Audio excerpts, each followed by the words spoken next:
जी अस्सलाम वालेकुम। आज का हमारा टॉपिक है लेवल्स ऑफ बायोलॉजिकल सिलेक्शन और आज के लेक्चर में हमने ह्यूमन इकोसिस्टम और एनवायरनमेंट से रिलेटेड बुनियादी कुछ टर्म्स को अंडरस्टैंड करना।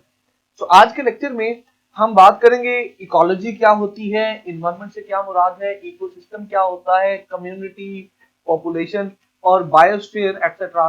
ये जो सारी के सारे टर्म्स हैं जिनका ताल्लुक इकोलॉजी या एनवायरनमेंट के साथ है, इनके बारे में बात करें। चलिए स्टार्ट करते हैं सबसे पहली टर्म से। और जो हमने सबसे पहली टर्म आज डिस्कस करनी है मेरा बच्चा, दैट इज इन्वायरमेंट। और इन्वायरमेंट के बारे में हम कहते हैं जनाब कि इन्वायरमेंट किसी भी ऑर्गेनिज्म का इन्वायरमेंट, यानी मैं अहमद फरीद, मेरा इन्वायरमेंट क्या होगा, तो हम कहते हैं जी it is basically the sum of physical physical कह लीजिए या एबायोटिक कह लीजिए, sum of physical and biological components which influence the life of that organism. Physical and biological components कह लीजिए which influence the organism. भाई ऑर्गेनिज्म के around वो वाले बायोलॉजिकल और फिजिकल कंपोनेंट, वो वाले बायोलॉजिकल और फिजिकल चीजें जो उस ऑर्गेनिज्म की लाइफ को किसी न किसी तरह से इन्फ्लुएंस कर रही है बेटा, उन चीजों को, उन सारे कंपोनेंट्स को हम उस ऑर्गेनिज्म का एनवायरनमेंट बोलते हैं। एनवायरनमेंट के बाद अगर हम आगे चलें तो अगली टर्म है जी हमारे पास ecology. Now ecology is basically a branch of biology और हम कहते हैं जी कि ecology is basically the study of relationship. ये रिलेशनशिप की स्टडी है बिटवीन ऑर्गेनिज्म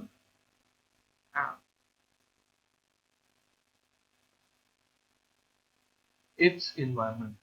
भाई ऑर्गेनिज्म और उसके माहौल के दरमियान जो उनका आपस का रिलेशनशिप है, उसकी हम ओवरऑल स्टडी को इकोलॉजी। अब इकोलॉजी से थोड़ा आगे चलें तो हमारे पास दो बड़ी बेसिक टर्म्स हैं जो आपने कई बार पढ़ी होंगी बेटा, और वो है जनाब पॉपुलेशन और दूसरी है हमारे पास कम्युनिटी। अब I hope that you people know both of these terms. देखिए पॉपुलेशन होती है कि एक ही स्पीशीज ऑर्गेनिज्म कहीं रह रहे हो, हम कहेंगे भाई जी ये पॉपुलेशन है। Organisms of same species, group of organisms of same species living in the same area at a particular time is called species, population. So population is basically the organisms of same species. भाई एक ही species के organism जो एक particular area में एक खास time पे रह रहे हैं उनको हम पॉपुलेशन कहते हैं। मिसाल के तौर पे लाहौर में जितने इंसान रहते हैं वो इंसान की पॉपुलेशन है, राइट। अच्छा, कम्युनिटी का और पॉपुलेशन का फर्क ये होता है कि कम्युनिटी में बेसिकली हम कहते हैं जी ऑर्गेनिजम्स ऑफ डिफरेंट स्पीशीज, मुख्तलिफ स्पीशीज के organisms living in a particular area, जो एक खास मखसूस एरिया में रह रहे हैं, and interacting with each other, और एक दूसरे के साथ इंटरेक्ट भी कर रहे हैं। हम कहते हैं भाईजान ये एक कम्युनिटी है। देखिए मिसाल के तौर में ये फर्क बड़ा आसान है बेटा समझना पॉपुलेशन और कम्युनिटी का। मिसाल के तौर पे अभी हम लाहौर से रिकॉर्डिंग्स कर रहे हैं तो हम लाहौर को एक इन्वायरमेंट मान लेते हैं, यानी पूरे का पूरा माहौल एक स्पेशल एरिया है।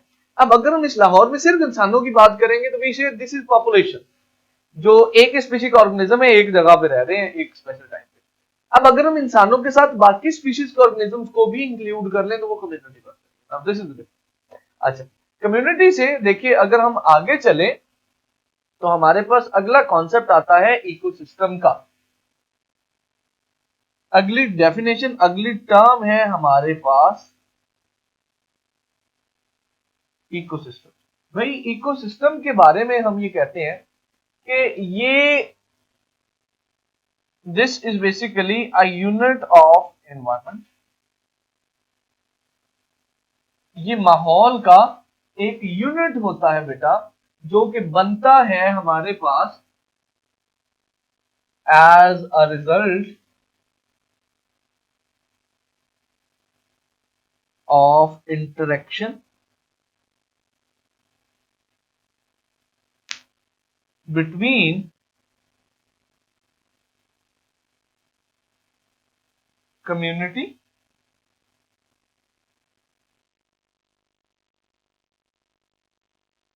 and abiotic components। देखिए बात बड़ी सिंपल है,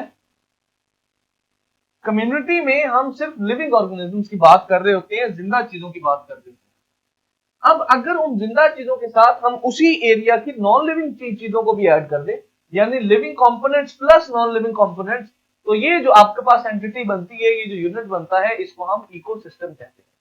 last but not the least जो टर्म हमने आज डिस्कस करनी है उसका नाम है बेटा बायोस्फीयर। इकोसिस्टम में आपके पास एग्जांपल्स हो सकती हैं पॉन्ड की, लेक की, और रिवर, इवन रिवर्स भी जो है वो इकोसिस्टम है। तो ये फॉरेस्ट की एग्जांपल ले लीजिए, पार्क की एग्जांपल ले लीजिए, ये सारी की सारी चीजें जो है ये आपके पास छोटे या बड़े ecosystem. Last but not the least देखिए बात करते हैं बायोस्फीयर की। बायो का जो वर्ड है यहाँ पर वो आया है लाइफ से, लिविंग ऑर्गेनिज्म से, और स्फीयर का जो वर्ड है वो हमने बेसिकली जमीन से लिया है, अर्थ से लिया है। हम कहते हैं भाई कि पार्ट ऑफ अर्थ या portion of earth where living organisms are present, जहां पर लिविंग ऑर्गेनिजम्स मौजूद हो सकते हैं, उस पार्ट ऑफ अर्थ को हम मेरा बच्चा बायोस्फीयर कहते हैं। ध्यान से समझिएगा जरा। फॉर एग्जांपल अगर ये हमारे पास एक जमीन है तो ये हो जाएगा जमीन का सेंटर, और this will be the atmosphere. जमीन में हम क्रस्ट से नीचे आए थोड़ा, यहां तक ये वाला एरिया, और क्रस्ट से थोड़ा ऊपर ये वाला एरिया एटमोस्फेयर का। बेटा ये वो एक्चुअल जगह होती है जहां पे लिविंग ऑर्गेनिजम्स मौजूद होते हैं, यानी जमीन के सरफेस से कुछ ऊपर और कुछ नीचे वाला जो एरिया है 15 20 25 30 किलोमीटर का, यहां पर ही लिविंग ऑर्गेनिजम्स मौजूद हो सकते हैं, और इस एरिया को हम बायोस्फीयर कहते हैं। अब इकोलॉजी में जब भी हम ह्यूमन इकोलॉजी या इकोसिस्टम और एनवायरनमेंट की बात करते हैं तो आपको इन 5-7 बेसिक टर्म्स का पता होना चाहिए जो हमने आज डिस्कस की, और अक्सर एग्जामिनर इनमें से शॉर्ट या एमसीक्यूज वगैरह पूछ लेता होता है। आज के लेक्चर के लिए इतना ही। अगर आपको कोई सवाल हो तो आप मुझसे पूछ सकते हैं। See you in the next class.